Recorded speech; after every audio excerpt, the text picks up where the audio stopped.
Well, what does a woke DEI company look like, and what are they obsessed with? It's definitely not focused on the customer. The staff will be okay though, well, as long as they play along. Let's check out a New Zealand company who fits the bill.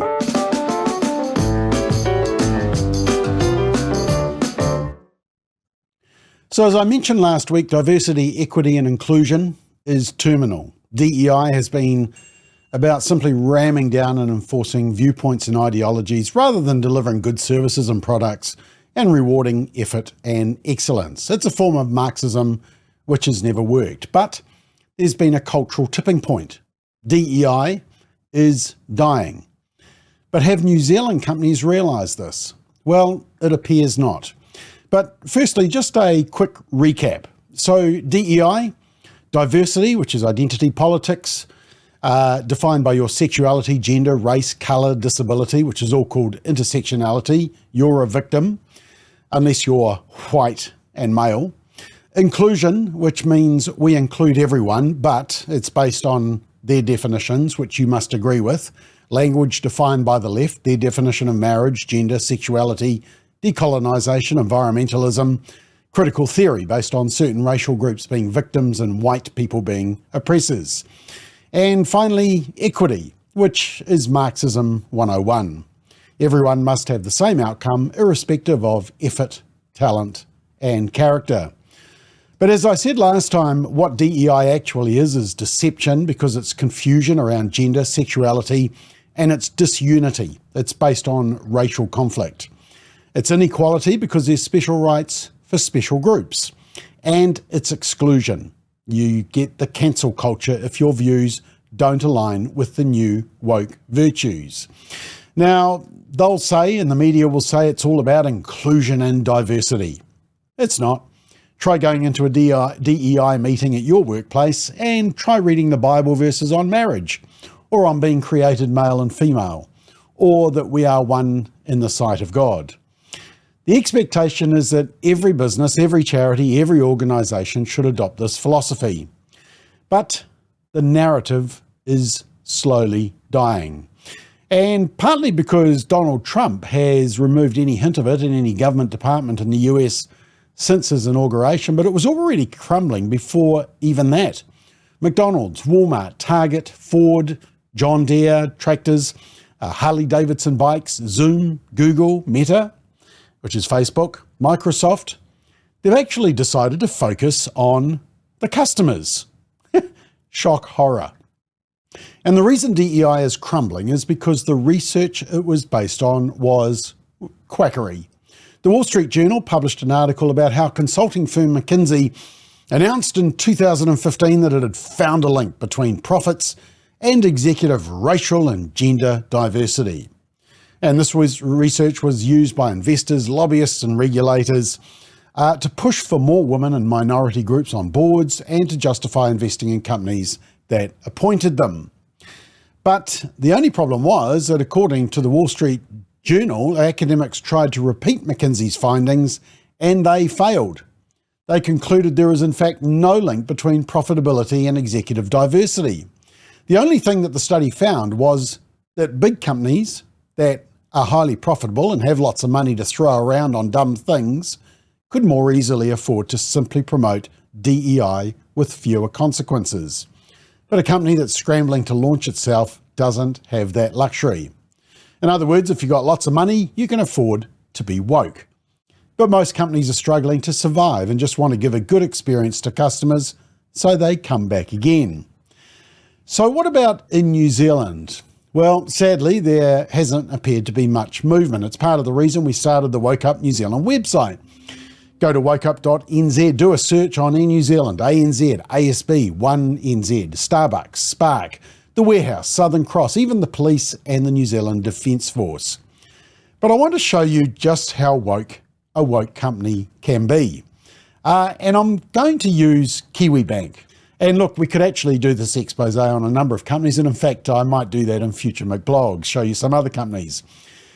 Now, we rate Kiwibank as extremely woke on the woke website, especially on LGBTQI plus minus divided by sign issues, DEI and cultural virtue signalling, and you'll soon see why.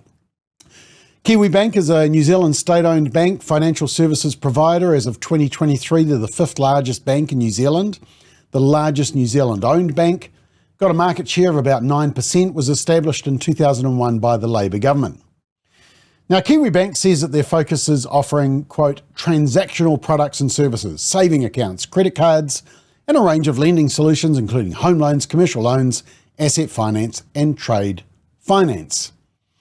But they also say we're passionate about creating a sustainable future for our customers, communities, and the beautiful environment we have in New Zealand. We do this across 4 key pillars: climate change, financial well-being, being inclusive, and running our business responsibly. And then they're straight into the gender ideology and LGBTQ. And they say they pride themselves on their inclusive culture, one where everyone belongs and is able to thrive. And they say, we've created Te Kahukura Kapuia as a symbol of the pride we have in our rainbow community. Kahukura references multicoloured, and Kapuia references together or unite as one. Kahukura Kapuia uses the harakeke flax of our brand to weave the 11 colours of pride. Yeah, 11. With our own Kiwibank green to symbolise our strength and connectedness, our united view of inclusiveness, and our pride in people. Now, Kiwibank is Rainbow Tick certified, heavily involved in LGBTQI+ divided by events and initiatives, including the Pride Parade. And in their media release, when they got the Rainbow Tick, they said unequivocal support of LGBTQIA+ communities from senior leaders at Kiwibank, and an active Rainbow employee network were highlighted as areas of strength when the New Zealand-owned bank was first certified with the Rainbow Tick in 2020. The CEO said he was committed to creating a safe and welcome workplace for members of the LGBTQIA+ communities, and he would keep up the mahi to ensure that the mana of LGBTQIA+ people was upheld. Yep, they've got the tick, apparently. As well as that, the Rainbow Tick, they also said the mission is to challenge the heteronormativity and cisnormativity in the context of workplaces, contributing to a future where New Zealand, where LGBTQIA+ people can live free from discrimination. Whew. Now, Kiwibank has a rainbow version of its logo, its own rainbow symbol, as we showed you, even has created rainbow Visa cards. And they wanted a symbol of pride that sat alongside the Kiwibank logo and would be seen year-round, not just in Pride Month. Kiwibank did themselves no favour being associated with controversial trans activist Chanel Lal, who was awarded Young New Zealander of the Year at the 2023 Kiwibank New Zealander of the Year Awards. And that was following the disgraceful display of activists bullying, assaulting and shutting down a women's rights campaigner in Albert Park, whipped up in fury by said Young New Zealander of the Year Chanel Lal. No, women aren't forgetting about that one. It was tone deafness from the awards committee and, by association, Kiwibank. Now, in terms of diversity, equity and inclusion, Kiwibank has DEI policies and applies gender recruitment targets because they have the gender tick. In fact, Kiwibank was New Zealand's first bank to receive the gender tick accreditation. They're committed to a 40-40-20 gender split. 40-40-20? How does that work? They have made a commitment, and the board is fully behind their goal, to have a workforce and board made up of 40% female, 40% male, and the final 20% includes those who don't identify as binary in terms of gender and also allows flexibility, meaning it doesn't limit them to 50% female either. So it can be disproportionately female, but definitely no more than 40% dudes. That's more than enough testosterone, thank you very much. Now, in terms of climate alarmism, Kiwibank supports the Paris Agreement and Agenda 2030 and has emissions reduction targets. They say by 2025, We'll build a sustainable business by reducing our carbon emissions by 40%, be carbon neutral and support Kiritaki customers to transition to a low carbon future. They say by 2030 they'll deliver $2 billion in sustainable finance to improve the resilience of Aotearoa. And they're committed to converting 100% of their fleet to electric vehicles. Do they know who they may be buying those electric cars off?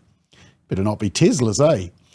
Don't tell them that EV battery production has a significant carbon footprint either. And they also say that they will withhold banking services from any businesses that involve the extraction, production, and manufacturing of coal, oil, and gas. So that's bye-bye electricity generation, heating, transportation, natural gas infrastructure, cost effectiveness, technological, social, economic, and development progress, energy security. And, well, good luck getting those electric vehicles then. Now, look, in fairness, they do have some positive policies and activities. Financial education for children and teens. They've been working with the financial education platform, Banker Primary, which is available to schools, discounted for high school students. And they've helped low-income Kiwis reduce high-interest debt. They've partnered with a microfinance trust to provide free and interest-free microfinance loans for low-income Kiwis. And they've got a generous paid parental leave allowance. So that's the positive. And of course, with President Trump cancelling DEI in the US, it begs a question, should New Zealand companies actually focus on all customers and all staff and just do good business, rather than obsess about sexuality, gender, race, gender identity, and climate alarmism? Well, don't fear. Despite what's happening in the US, Kiwibank is totally committed to DEI. Well, that's lucky. So is it just Kiwibank that's woke? Well, definitely not. It's a good example, but there's so many other companies in New Zealand, and you can see some of those on our website, wokeup.nz, and I'll profile some of those in the future. Will these Kiwi companies rethink their approach? Well, not if they listen to the New Zealand Institute of Directors, who put out this article. And they say this, and the New Zealand Institute of Directors is a professional body for directors of companies or members of boards. They've got about 10,000 members according to their website. And they say this, it's headed The Shifting DEI Landscape, Why Directors Should Stay the Course. And they start off, you'll see there, by saying, research consistently shows that diversity leads to more effective long-term value creation. Well, that's false. We've already established that that has been proven not to be true. But the article says over the past year, and more noticeably in the past 2 months, a shift in the corporate stance on DEI has emerged, spurred by political pressures, changing market dynamics, and heightened scrutiny from shareholders and consumers, particularly in the US. Despite this evolving landscape, directors have a responsibility to recognise that maintaining and advancing DEI initiatives is not only a moral imperative, but also a strategic one critical to long-term business success. Political rhetoric, the re-election of President Donald Trump, and recent court rulings have amplified scepticism about the role of DEI in corporate strategy. Some of President Trump's earliest actions after his inauguration were an executive order halting DEI initiatives in all federal agencies. Several high-profile corporations have publicly scaled back or re-evaluated their DEI commitments in recent months. Companies like Meta, Ford, Amazon, Walmart, McDonald's have faced criticism for reducing investments in DEI programs, citing economic challenges and shareholder concerns. As companies pull back from DEI, they risk alienating key stakeholders, including employees, customers, and investors. Despite the rhetoric, DEI policies and initiatives simply reflect a commitment to creating a workplace culture that promotes fairness, representation, and a sense of belonging for all employees. DEI efforts often include training programs, mentorship and inclusive policies such as parental leave policies, anti-discrimination and anti-harassment policies, flexible working arrangements, pay gap reporting, and equal employment opportunity policies. Well, parental leave, equal opportunities, flexible working arrangements have nothing to do with DEI, as we've already established. And it's interesting, they even admit at the start that part of the reason that companies are booting out DEI is because of heightened scrutiny from shareholders and consumers. But the Institute of Directors wants to push a particular narrative. And look, just a reminder of what we're saying here. They say that it's diversity, inclusion, and equity, but in fact, it's all about pushing a gender and sexual agenda. It's about special rights for special groups, and it's cancel culture if your views don't align with the new woke virtues. They say that it's all about inclusion and diversity, but it's not. Like I said, try going into a DEI meeting and reading the Bible verses on marriage, or on being created male and female, or that we are all one in the sight of God. You know, woke companies in New Zealand need a wake-up call, and you're the customer to provide that wake-up call. Now, just before I finish, there was news actually earlier this week that there is one political party willing to take on the woke banks. New Zealand First has introduced a members' bill aimed at preventing banks from refusing their services to businesses because of the current environmental, social and governance ESG framework, which is the DEI framework. And this bill will ensure fairness and prevent ESG standards from perpetuating, as Winston says, woke ideology in the banking sector being driven by unelected globalist climate radicals like the Economic Forum and World Health Organization. It will mean that no New Zealand business can be denied banking services unless the decision is grounded in law. It will stop banks imposing woke-riddled, expensive, deadweight costs on our productive sector. Gotta love Winston's words. And if enacted, it would mean banks would no longer be able to withdraw services from customers on environmental or social grounds. It would have to be on a purely commercial basis, and if they breach the new rules, liable to fines of up to $500,000. I might actually forward that private members bill to Kiwibank.